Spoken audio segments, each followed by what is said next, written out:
Hi friends, and welcome to Anona Kids Online. My name is Bonnie, and I am so glad you're here. In just a minute, you are going to be able to watch our Anona Kids live Sunday morning experience with worship and a Bible story and so much more. This is what we do here at Anona Kids every week. If you are doing church from home, that is awesome. I hope we will see you someday soon at Anona Kids. Until then, you can check out the link below to access your church from home lesson plan with a fun game, a discussion guide, a prayer, and more so that you and your family can still go deep into the Bible story, even from your living room. All right, I think we're almost ready to jump into Anona Kids. Are you ready? Let's go!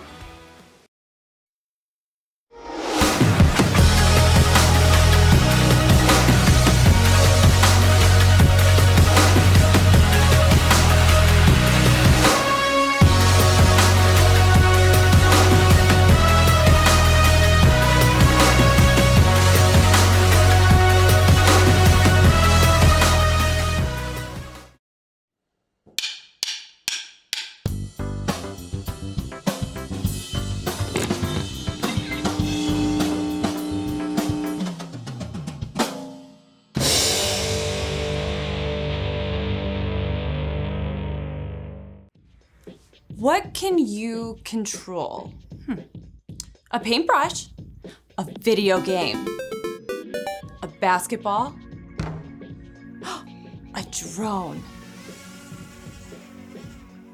Oh, a mixer. Yikes. All of these things can be a little tricky to control, but with practice, you can get really good.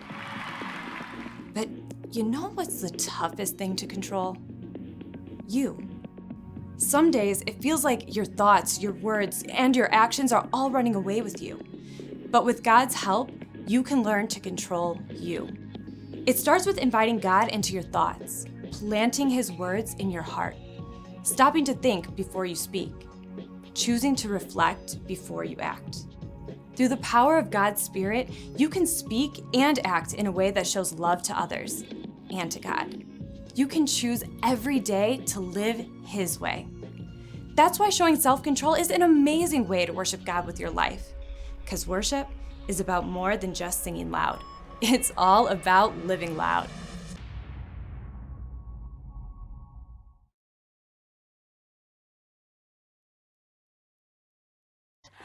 Happy New Year! Can you believe that it's New Year's already? It's 2022? Can you believe it?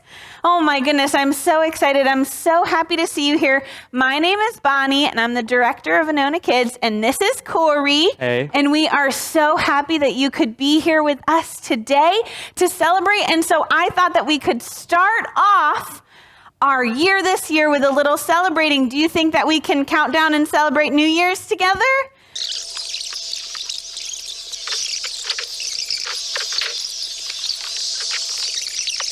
Happy New Year, friends! I am so happy that we could be together today to celebrate. Did anybody do anything special for New Year's?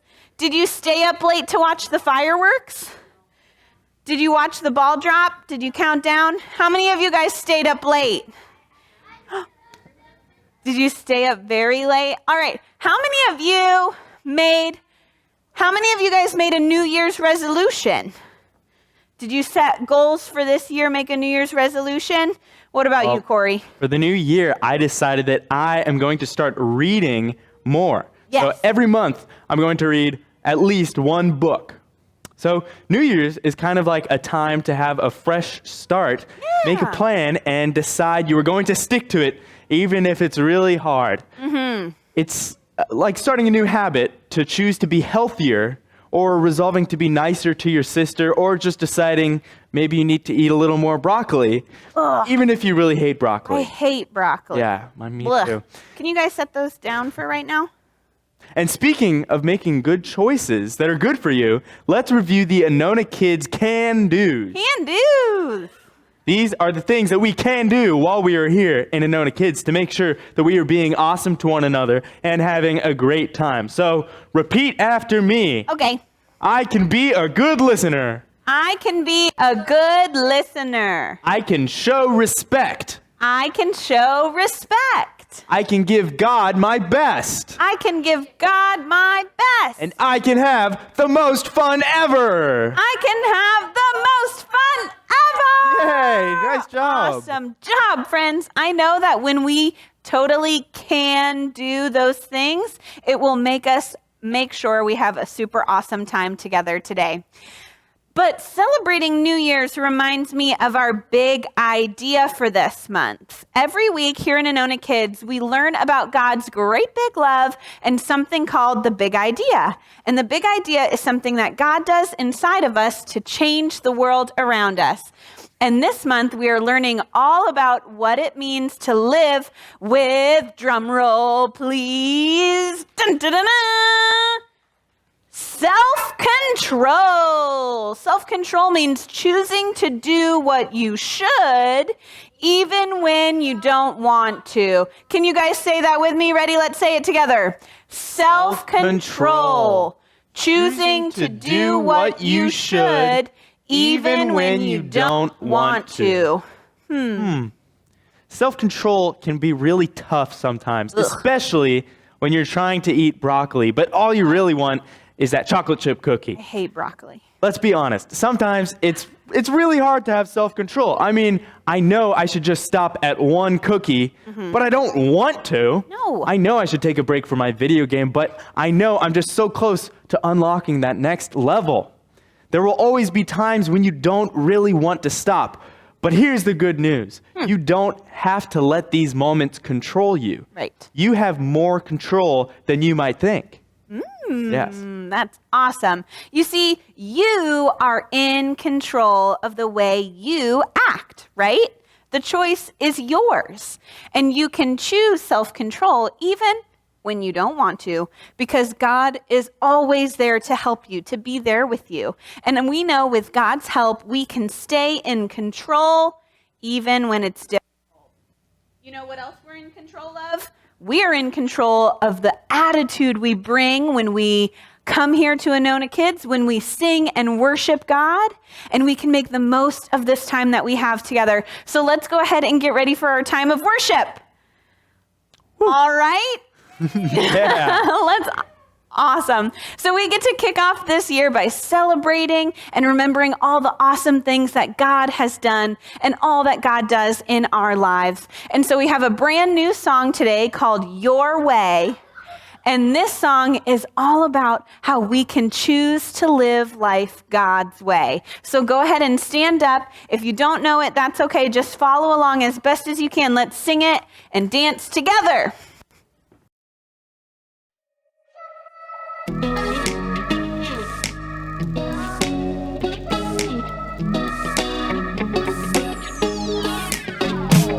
Whenever I'm in need and I'm looking for help, God, you're always there for me.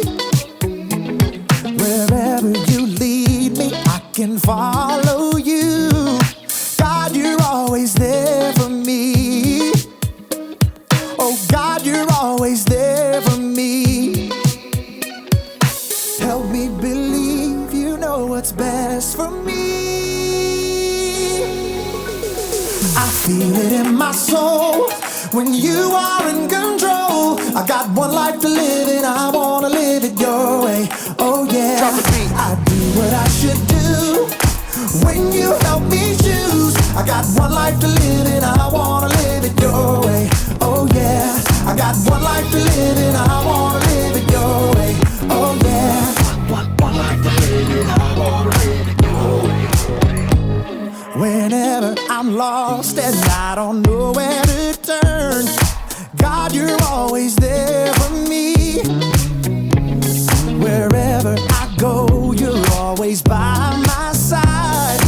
God, you're always there for me. Oh, God, you're always there for me. Yes, you are. So help me believe you know what's best for me. In my soul, when you are in control, I got one life to live and I wanna live it your way. Oh yeah, I do should do. When you help me choose, I got one life to live and I wanna live it your way. Oh yeah, I got one life to live and I wanna live it your way. Oh yeah. Yeah. God, help us to be more like you. 'Cause your way is the best way. I feel it in my soul when you are in control. I got one life to live and I wanna live it your way.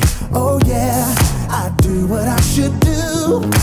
When you help me choose, I got one life to live and I wanna live it your way. Oh yeah, I feel it in my soul when you are in control. I got one life to live and I wanna live it your way. Oh yeah, I do what I should do. When you help me choose, I got one life to live and I wanna live it your way. Oh yeah, I got one life to live and I wanna live it your way. Oh yeah. Yeah, great job dancing. So go ahead and take a seat on your carpet and let's get ready to hear our Bible story. So today we are looking at an amazing story from the life of Jesus and how he chose self-control even when it was very, very tough. Has that ever happened to you? Maybe you found yourself in a situation where it was super hard to choose self-control. So let's check it out. The Bible. It's 66 books of history, stories, letters, and poetry that fit together to form God's one big story. The epic adventure of how he created us and loves us so much that he made a way to rescue us. As we travel through the Bible, from Genesis to Revelation, we discover people who met God and found their lives changed forever. And now for an amazing story, inspired by the book of Luke. Chapter 4, verses 1 through 13. After his remarkable birth, Jesus spent most of his years growing up in Nazareth. To others, he probably seemed like any other Jewish boy. He ran and played with the other kids. Catch! He worked in the carpentry shop with his father Joseph. As he grew older, he studied God's Word, the part of Scripture we now know as the Old Testament. Worship the Lord your God. He is the only one you should serve. It was not until Jesus came to the Jordan River to be baptized by John that others began to realize how extraordinary he was. This is my son, and I love him. I am very pleased with him. 30 years of life had led Jesus to this point, where God himself announced that Jesus was the chosen one. It must have seemed like the perfect time for Jesus to begin doing miracles and gathering new followers. But that's not what happened. Instead, God's Spirit led Jesus into the desert for 40 long days. God, I trust you. I trust your plan. During this time, Jesus ate nothing at all. He focused on God as the one thing he needed above all else. But he wasn't alone, not quite, because the devil showed up. You must be hungry. So hungry. It was true. Jesus was desperately in need of food. You are human, after all. The devil refused to leave Jesus alone. He needled and tempted him at every opportunity. At the end of 40 days, he offered Jesus a smooth, heavy rock. If you are the Son of God, tell this stone to become bread. Jesus stared at the round stone. He knew as God's son, he could easily turn it into a warm, crisp loaf of bread and just tear off just a large, chewy piece to instantly satisfy his hunger. But he knew every word God had spoken. It is written, man must not live only on bread. Suit yourself. The devil wasn't finished. He led Jesus to a high place where the whole world appeared to spread out beneath them. Every powerful kingdom, every palace, every throne of all the rulers on earth. The devil smiled. He seemed reasonable, in control. I will give you all their authority and glory. It has been given to me, and I can give it to anyone I want to. If you worship me, it will all be yours. Jesus didn't flinch. He knew he would rule all those kingdoms. And to take the easy way, he knew it would lead to disaster. And again, he spoke God's words. It is written, worship the Lord your God. He is the only one you should serve. The devil narrowed his eyes and readied his last shot. He led Jesus to the city of Jerusalem. They stood upon the very highest point of the temple itself. The worshippers far below looked as small as beetles. The devil smirked. If you are the Son of God, throw yourself down from here. It is written, the Lord will command his angels to take good care of you. They will lift you up in their hands. Then you won't trip over a stone. The devil's true question seemed to hang in the air. Does God really love you? Prove it. But once again, Jesus had God's own words at the ready. Scripture says, do not test the Lord your God. The devil seethed with rage. He couldn't trap Jesus, so he finally gave up and left until his next good chance. When the devil was gone, God sent angels to take care of Jesus and provide everything he needed. And because Jesus spent his entire life discovering what God said, when the time came, he was ready to make a wise choice.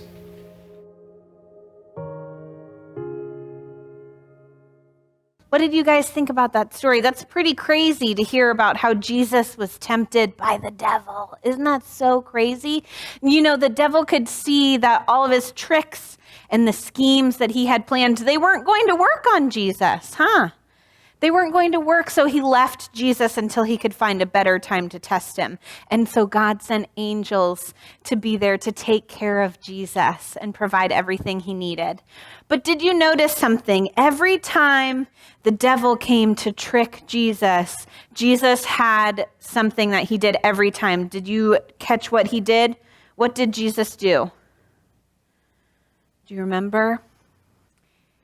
He used something that he knew that he had read.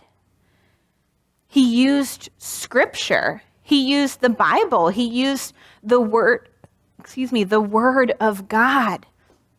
Because he knew God and he knew scripture. And that's why he was ready when the devil tried to knock him off track, right? He was able to stay in control no matter what because he knew God. Yeah, and that's a big part of self-control that we need to remember. We need to be ready so we can keep choosing to do what we should do. And that's why the most important thing to remember today is be ready to do the right thing. Say that with me. Ready? Be ready to do the right thing. That's awesome. It's so cool that we have this story about Jesus when Jesus was tempted to see what Jesus did, right? Jesus was able to stay strong and stay in control because he was 100% ready, right? He was prepared. He used the truth that he knew about God from the Word, from his Bible, from Scripture, to help him stand against that temptation. And the truth is, all of us will be tempted from time to time to do something we know that we shouldn't. We might be tempted to sneak a dessert when no one's looking. We might be tempted to say something mean to our brother or sister that would really hurt their feelings. We might be tempted to laugh at someone because we want people to think we're cool, even if it's not cool. That's why it's so important that we're ready to do the right thing. In fact, that's what we need to remember today. Our bottom line, the most important thing to remember today is... You remember? Be ready to do the right thing. Yes. That's awesome. That's the truth. So how can we make sure that we're ready? What can we do to make sure that we're ready? Well, there's a few different things that we can do, right? Like we can spend time reading our Bible to get to know the truth about who God is and how God wants us to live. We can spend time talking to God, like praying, because God is our friend and God wants to hear from us, and we can talk to God whenever we feel tempted or whenever we lose control. We can be ready with the words that we know from the Bible or when we talk to God. And don't forget too, God has put people in our lives who can help us to make the wise choice, like our parents, our brothers and sisters, our grandparents, even your small group leaders here, even us here at Anona Kids. We can be there to help you. And of course, God is always with you. God is there to help you stay in control. So as we read in our memory verse for this month, 2 Peter chapter 1, verse 3, God's power has given us everything we need to lead a godly life. Say that with me one more time. Let's say it together. God's power has given us everything we need to lead a godly life. That's awesome. I know self-control isn't easy, but I know that with God's help, we can do the right thing. So let's go ahead and pray and talk to God about that right now. Let's put our praying hands together. Let's bow our heads and let's pray. Dear God, thank you so much for this story about Jesus and how we can know that even Jesus was tempted like we get tempted sometimes. Thank you for showing us how we can be ready when we know the truth in the Bible. We can see how Jesus was ready and how he chose to do the right thing. God, I pray that you can show us that we can do that too, that we can be ready to do the right thing no matter what, even when we don't feel like it, because we know that you love us. God, we love you so much, and we pray these things in Jesus' name. Amen. Amen. Amen. It's time for the question of the day. Oh my gosh, it's time for the question of the day. Let's check it out. Today's question of the day is, when is it hard to do the right thing? That's a good one. It can be really hard to do the right thing. What do you guys think? Go ahead and turn to the person next to you and ask them, when is it hard to do the right thing?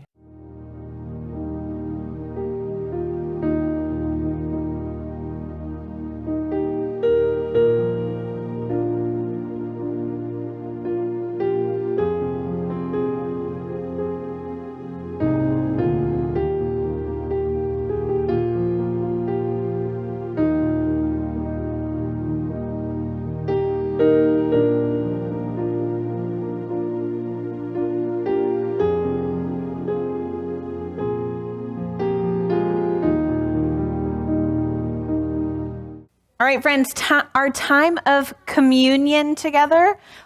We have communion on the first Sunday of the month, and today is the first Sunday of January, the first Sunday of the new year. And another word that we call it communion, we call it Holy Supper, we call it the Lord's Supper. This was a time we can read the story in our Bible when Jesus was getting ready to go before Easter.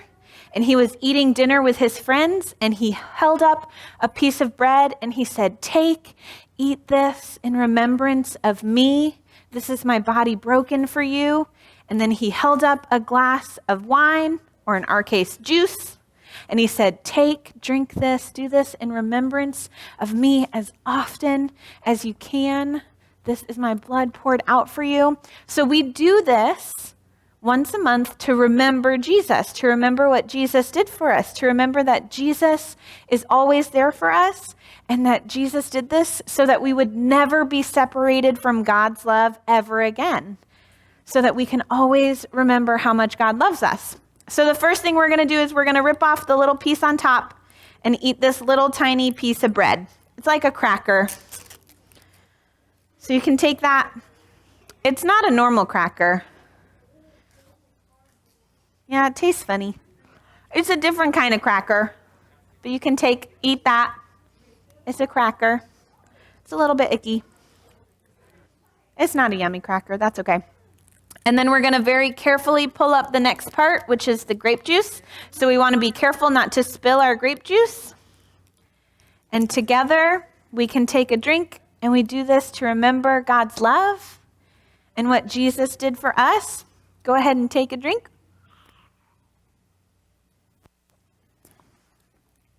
Excellent. Let's pray. Dear God, thank you so much for the gift of your Son that we know that Jesus came to earth as a little baby on Christmas Day so that he could come and live with us to show us what it means to live for you, God. And he paid the price. We do this, we drink this juice and eat this bread to remember the price that Jesus paid, that we would never be separated from your love ever again, God, that you love us so much. God, I pray that we will remember that when we leave today, that we will remember how much you love us, that you are always with us no matter what. God, we love you so much, and we pray these things in your name. Amen. Did you like that Bible story? I know I did. God's love for us is so big, and I am so glad that we get to learn more about God's story together every week. Now is a great time for you to open the Church from Home lesson plan and check out the big idea, the memory verse, play a game, and discuss with your parents more about what you learned. Before you go, let's say the benediction together. The benediction is something we say as we go out into the world to remember that God loves us so much and that we can share God's love with others every single day. Say it with me. May the Lord bless you and keep you. May the Lord make his face to shine upon you and be gracious unto you. May the Lord lift up his countenance upon you and give you peace. Amen. I'm so glad that you're here, and I hope to see you in Anona Kids sometime soon. Remember, Anona Kids is live at Anona at 9:30 a.m. every Sunday. But you can always catch us here at Anona Kids Online. Stick around to check out any important announcements coming up, and have a great week, and we will see you next time. Love you, bye!